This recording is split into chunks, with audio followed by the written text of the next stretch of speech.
very clear that he did not invent these methods. These methods have been around for at least 1,000 years, especially Tummo. And there's documentation that goes back 1,000 years, 1,200 years of people doing this to heat themselves up. They're like, I don't have a jacket. I don't have anything else to wear. I'm freezing. How do I keep my core temperature warm in these freezing temperatures? Can you explain Tummo to people? Yeah, sure. So Tummo is a breathing practice that is used to build heat in the body, build inner heat. And it was, the first documentation was from this guy Naropa, who about 1,100 years ago went off on a spiritual pilgrimage, ended up in the Himalayas, needed to heat himself, and used this practice. And it stayed in the monasteries for hundreds of years until this Belgian-French opera singer anarchist around the 1900s. Oh, that's a mouthful. Yeah. I was going to include a few more because she did a whole bunch of. She was into free love, feminism. I mean, you name it. She ran the gamut. So, but she went on a spiritual pilgrimage for 14 years in the Himalayas when she was in her 40s. This is in the 1900s, which was just like unheard of at the time. And she discovered this thing. She said she was able to use this to not eat or drink anything at elevations of above 18,000 feet and walk for about 19 hours at a time. There are no fact checkers there to prove it, and nobody believed her until Herbert Benson at Harvard had heard enough of these stories in the 1980s that he went out and tested these monks and found out that they could do exactly what they had been told that they were supposed to do, for thousands of years. And what is the technique of Tummo? The technique is, it's very similar to Wim Hof's version of Tummo. The monks do it in a slightly different way. They slow down their nervous system, and Benson found that they were able to slow their metabolism by 60%. So it's lower than anything that has ever been measured before.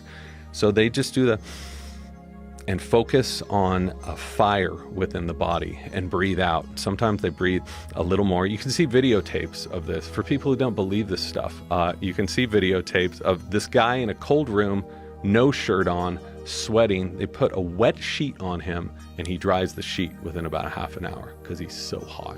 And he's only doing this through breathing. And when you're making this noise, like, what is the technique? Like, you're breathing, is this like an 80-20 thing where you fully fill the lungs out, let 80% or let 20% out, and then breathe in again and let 20% out, like that kind of thing? That version is much more complicated, the type that the Bon Tummo monks use. Mm-hmm. So Wim's method does the exact same thing, but he's stimulating the nervous system. So his is 30 huge breaths, breath hold as long as you can.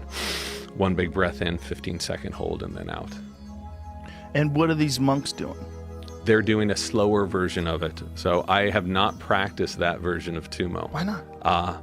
Because it's really complicated, and to do it right, you need to get the master there. And I tried to contact these guys, and they did not want me there reporting on what they were doing. God, I would feel like if they knew the benefits of this, they would want the world to know.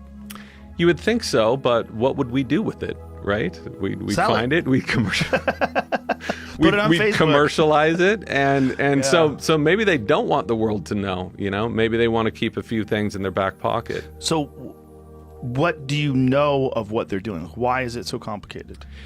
Because so much of this is a mental practice. It's so it's not just the breathing. No. There's some sort of a thought process that goes along absolutely. with it. And to get that visualization and to be able to focus for that amount of time takes a lot of time. I think one of the reasons that Wim's process is so easy and accessible, you can think about whatever you want while you're breathing that way. You think about emails, think about what you're going to have for dinner. Mm-hmm. And as long as you're breathing that way, it'll do what it does.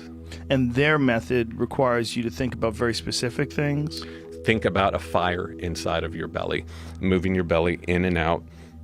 But you know this. I don't know every single step. No, I do not. But what other steps could there be? Like, is there... There's fast breathing, there's slow breathing, and there's a ton of mental focus. So there's like 20 steps that you have to go through to really get this right. Are we in danger of losing this? Like, it seems like you know about it, but you don't know how to do it. I don't know. I know the elements of it, right. and what I've read online, and who knows how true that stuff is, right? There's a few guys teaching this. One's in Colorado, and the others are in India. Is he in Boulder? He must be in Boulder. He has to be. Where else? But you think about how many languages that we're losing, right? Yes. Along with Yes. those languages, we're losing knowledge very, very quickly.